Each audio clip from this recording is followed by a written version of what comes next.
Songs like trees. We don't often put a content warning on a wind, but this one merits it. Please bear in mind that the text includes depictions of body horror. We come with roll of drum. The golden sun returns to Therenin. It has been less than a year since they escaped the strangling traps of the Druge, their retreat purchased at great cost by the Iron Helms and Isaila's Dance. Since then, they have chafed at the bit in Astolat, recovering from the terrible harm done to them by the orcs of the Malum. Now they are back to fight again in Therenin, to take from the Druge the jewel they have claimed, and to stop the Valorn devouring what the Navarre fought for so long to cleanse. With them come the wolves of war out of Morrow. They too have been on furloughs the past 6 months, recovering from campaigning in the west against the Jotun. They have seen the threat of the Valorn firsthand, helping the people of Urizen root out its harbingers as its wicked green tendrils probed the defences of Peregro. The two armies marched to Rykos, to High Kalkis, to join their forces. Waiting for them are the heroes of the Empire, the captains who fight where their conscience dictates. Perhaps even the wolves of war are a little taken aback by just how many are preparing to join them in their attack, and the wolves are the great imperial army perhaps most experienced in dealing with war bands, mercenary companies, adventuring parties, and champion fellowships. Well over 100 captains stand ready to march with the wolves and the sun, bringing their soldiers with them, swelling the size of the force, crossing to nearly 3 times the size. The overwhelming majority are, unsurprisingly, folk of Navarre. Thorns and brands, sombre-faced, and ready to do what is needful to fight for Therenin. Yet they are not the only ones. Dawn, the League, Highguard, and Wintermark are well represented here, along with a single warband of the Unshackled, all prepared to risk their lives to fight the Valorn and the Druge at the same time. To battle the Druge is bad enough, but the orcs of the Malum have worked foul magic to rouse the Valorn of Therenin. It spills beyond Sweet Glades and the Greenheart. Scouts say it seems set on devouring the upper Tarn Valley, but once the armies cross the border from Rykos, the Valorn spawn cannot help but be drawn towards them, towards the concentrated force of life, towards the metal and leather that makes up the accoutrements of war. The night before the armies move, the priests of Rykos gather on Kalkis Mount and move among the soldiers, offering the blessings of the way. Dedication and anointing to those who wish them, whether they fear their courage may falter in the face of the task ahead of them, or they seek to strengthen their own convictions. The priests do not judge, offering support to any who need it, and when the dawn comes, some of them find their calling, urging them to walk with the armies. The Valorn, after all, is the greatest spiritual threat to the Empire and the faithful of the Way. Not long after sunrise, though, there is a sign from the east. A pillar of black smoke mounts up towards the clear midsummer sky. A column of ashes. Some of the Navarre in particular, those who know what it must presage, march with tears wet on their cheeks. But there is still a job to be done, and these armies, these champions who march with them, are the ones who must do it. In the bitter rain. It is not far from High Kalkis to the border. Some of the highborn, perhaps for the first time, cannot help but ruminate on just how short a distance lies between Therenin and the Garden City on Kalkis Mount. In the past this has been a boon, easing the trade between the two centres of healing. Now it can be seen as a foreboding of doom. There are Druge watching the border, of course. Some of these shadowed eyes are rooted out, others manage to escape eastward to warn the rest of the orcs of the Empire's coming. None attempt to fight, not voluntarily at least. Any who escape die fast and hard. The Druge will not be a challenge here, will not be anything more than an afterthought in Peakedge song, it seems. The real threat here comes from the east, yes, but much closer to home. A short journey, less than a day, to where Peakedge Stead once stood. It is still burning. There are still Druge here shepherding the flames, reveling in the destruction for its own sake. Beating drums. Some of them are drunk or drugged. Others are more alert and give some small trouble to the first soldiers to arrive. Yet even they flee, denying anyone any feeling to just retribution for what has been done. There is open weeping. For centuries, Peakedge Stead has been synonymous with succor, with gentle healing, with sanctuary. It has tended the worst wounds the Valorn could inflict, offered safety and the promise of wholeness to those exposed to the malice of the Druge. When Rykos fell into the hands of the Stone Toad, it accepted all refugees and stood vigil against the attack from the west. When the great forest orcs were driven from their homes, it welcomed them beneath its hallowed roofs. A garden as much as a steading, a place where the battle for the future was envisioned not solely in terms of weapons and armor. And now it is gone. The palisades burn. The hospitals burn. The gardens and the gentle tree-lined groves and the memorials built to those who set down their lives to heal others burn. It is too late for Peakedge Stead. The moment the last rays of the setting sun faded after the summer solstice, the protection of Lord Rain was withdrawn. The unbreachable thorn walls withered and fell as soon as they were gone. The malice of the Druge washed over this place of healing, and the flames followed all too soon after. And then, the majority of the Druge camp here, their work done, seem to have simply left. There is a clear path northeast away from the bonfire that was once Peakedge Stead, towards the Upper Tarn Valley. Imperial forces secure the site, do their best to fight the fire. It rages until dawn the next day, when it begins to burn out. As the flames die down, it begins to rain, a focused cloudburst that brings with it the soothing sense of spring. From out of the rain emerges a figure with pale blue skin and a sodden shift, a herald of Brother Harvest. Flanking them are two massive quadrupedal creatures, guardians that until recently protected the steading with their green and growing songs. The herald is quiet and calm, and has a message. At great cost, at the request of the Archmage of Spring, Lord Rain maintains the protection of Peakedge Song for another season. He was clear that he did so to allow the Conclave and the Senate to complete their deliberations before removing accursed magic from Imperial law. He felt that assurances were given, and that he made clear that if they could not be fulfilled, he would be left with no choice. The Archmage entered into the bargain freely, with his eyes open, and Ossegran trusted that what was promised would be done.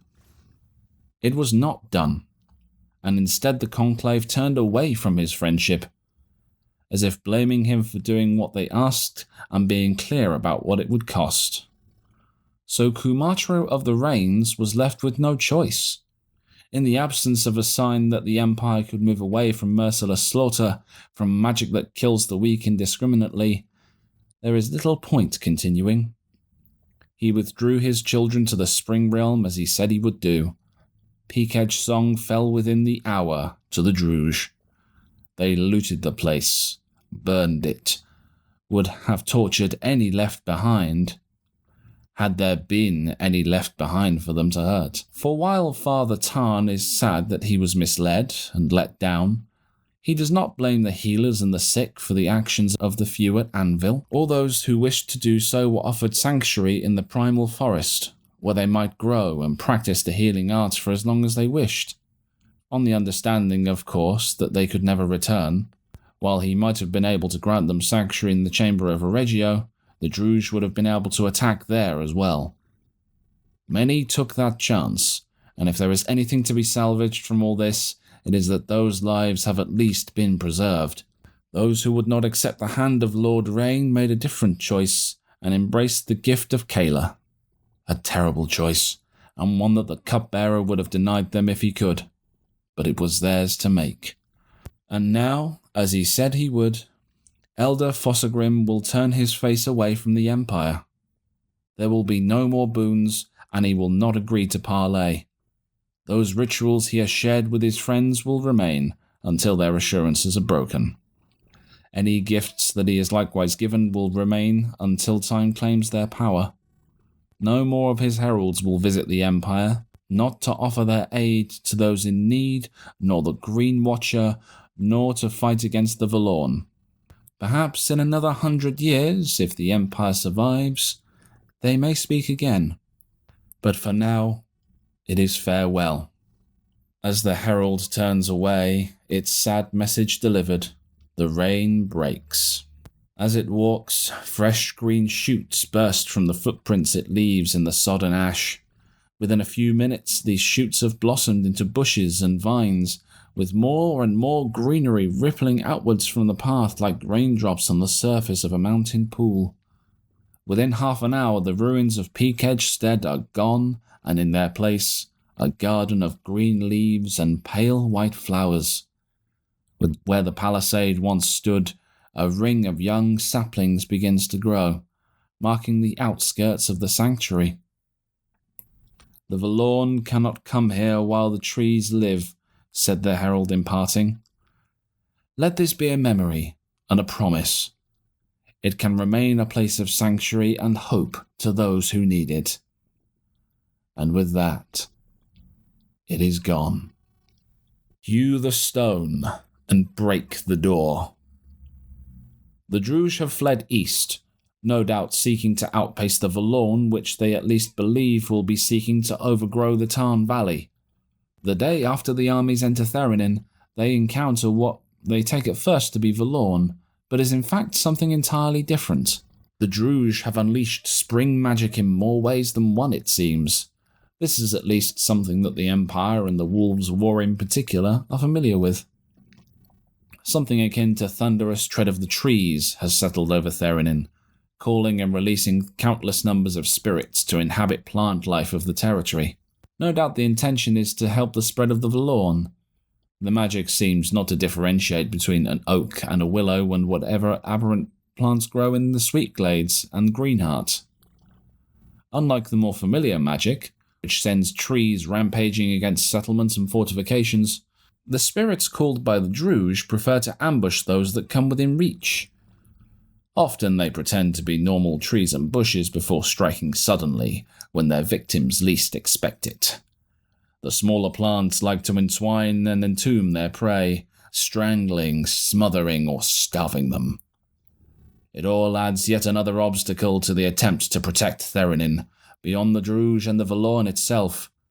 Even apparently wholesome plants may hide something malignant and cruel within, and it is very hard indeed to predict where the animated vegetation will strike.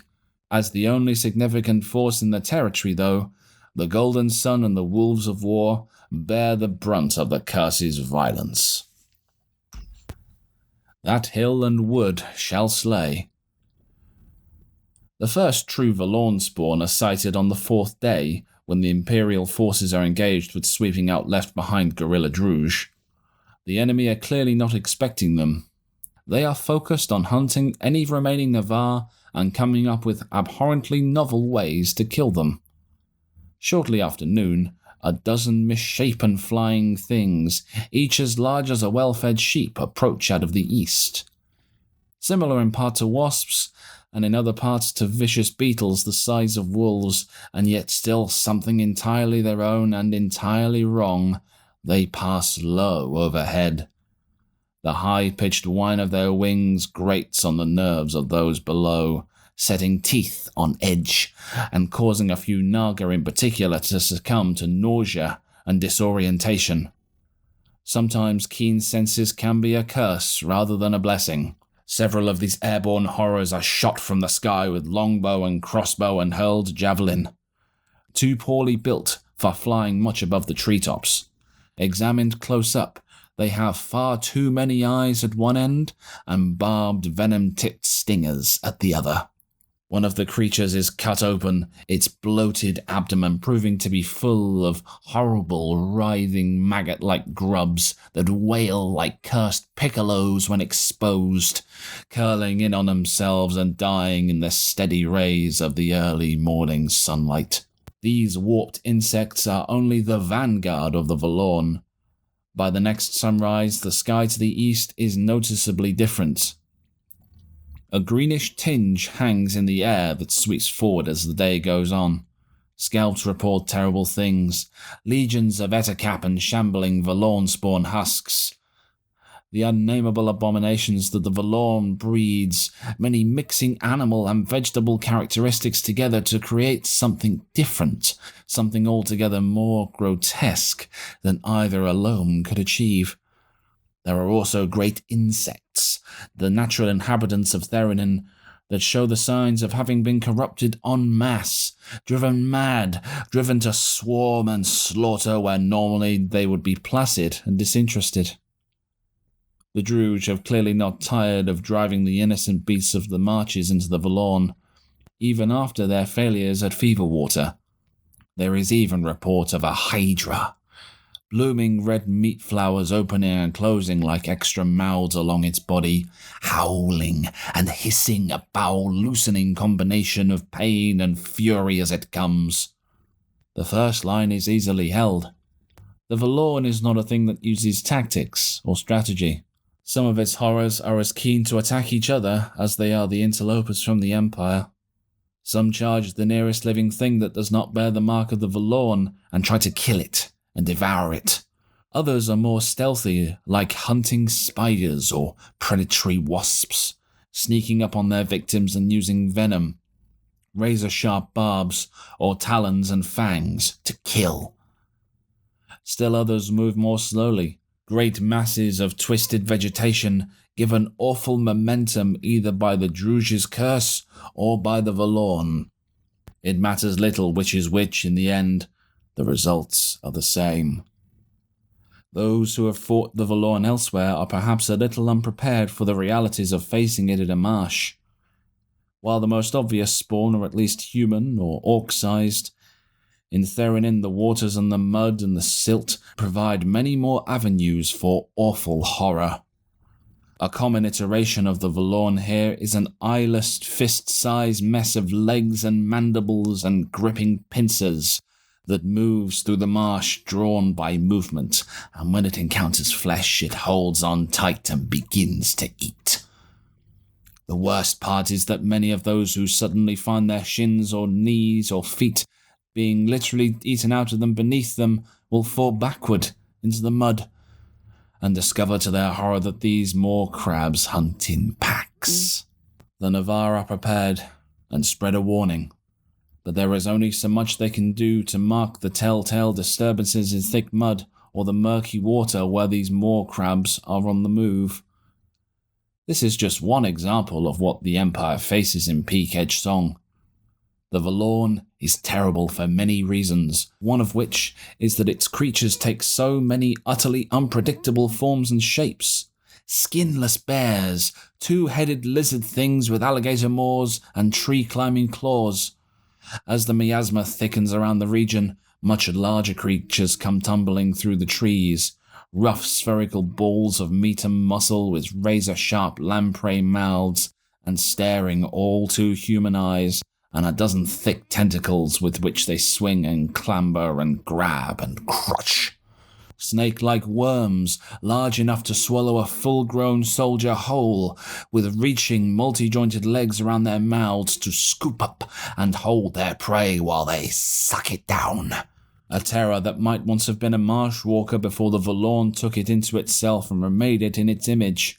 A thing that is doubly dangerous, because each of it seems to spread corruption, and when it joins together it does not take the form of a towering humanoid, but a wave of mud and grasping arms and moaning, tormented mouths. It may not be only the Valorn that they face either.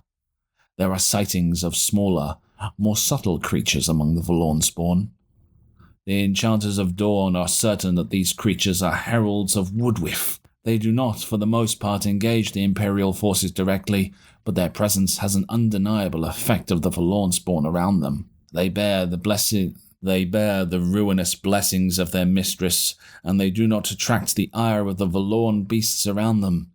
A cadre of Dornish and League monster hunters is quickly convened, and charged with specifically hunting the children of the Green Mother wherever they appear.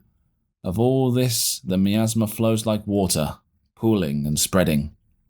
It brings with it its own flavor of death. Everyone knows that mortals who breathe the miasma begin to sicken. Everyone knows that those who fall while its fetid corruption fills their lungs and nostrils will rise again as a servant of the Valorn, a husk driven only to kill and spread the taint. Spirit trapped forever, unless its friends are able to free it with a second death. Broken is the barren bough. Yet here at least, the Empire has the upper hand.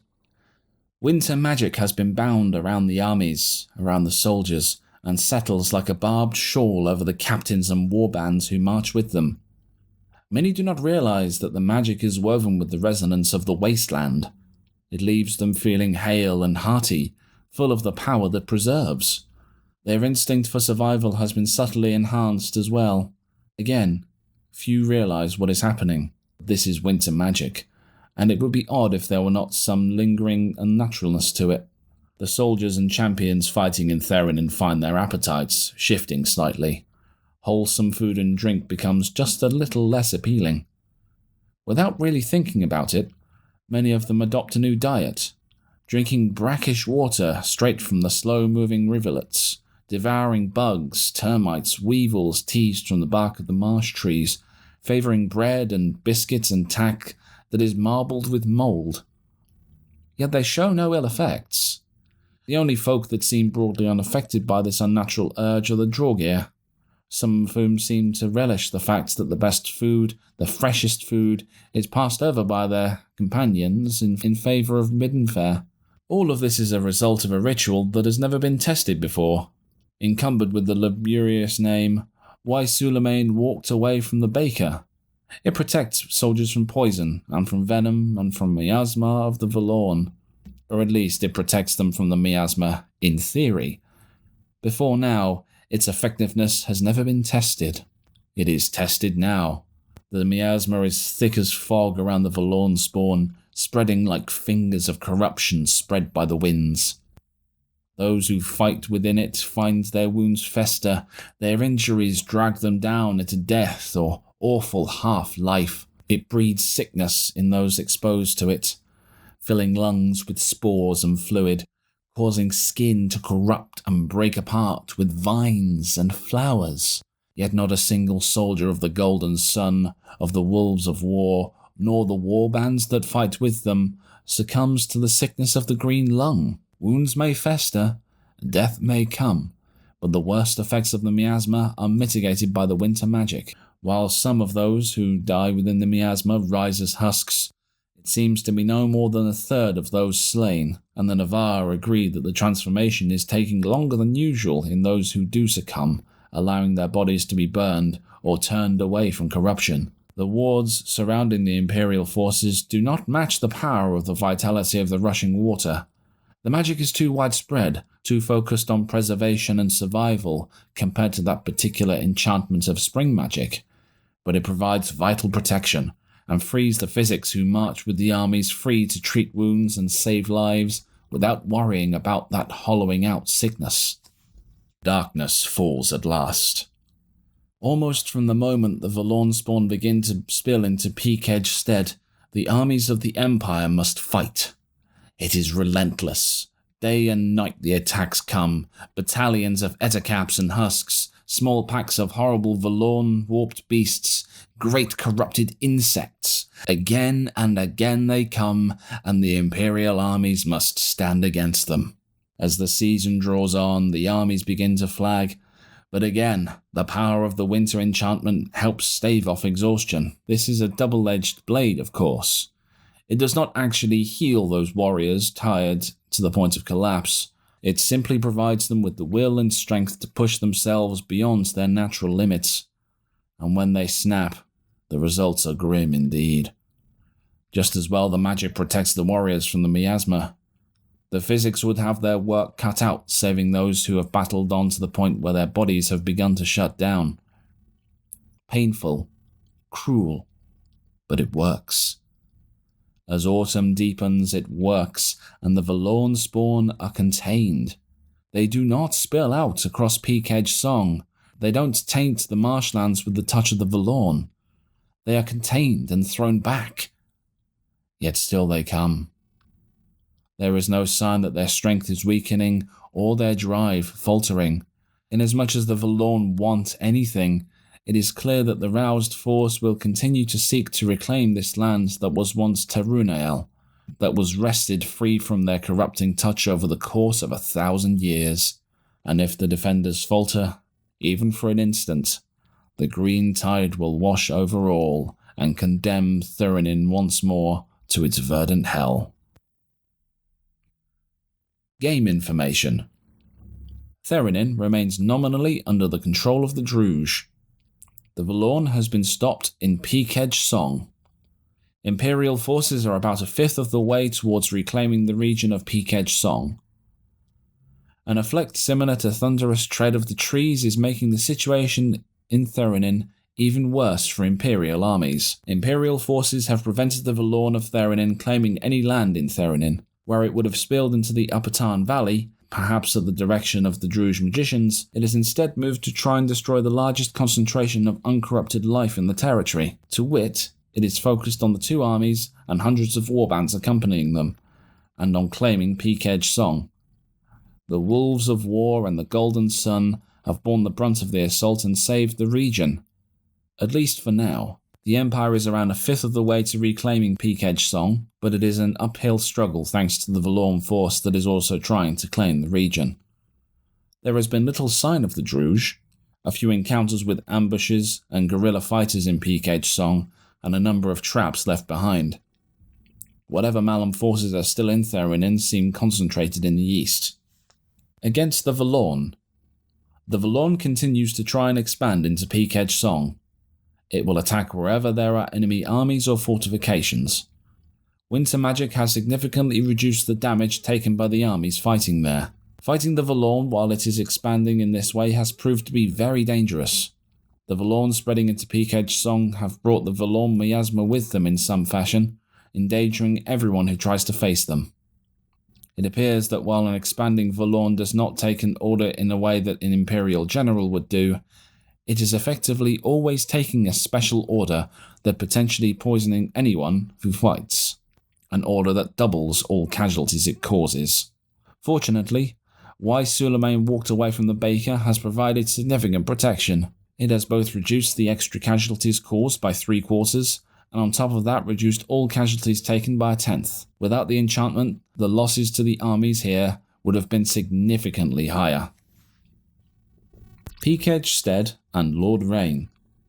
Peak-Edge Stead has been burned by the Druge. The houses of healing and stones from blood have been destroyed.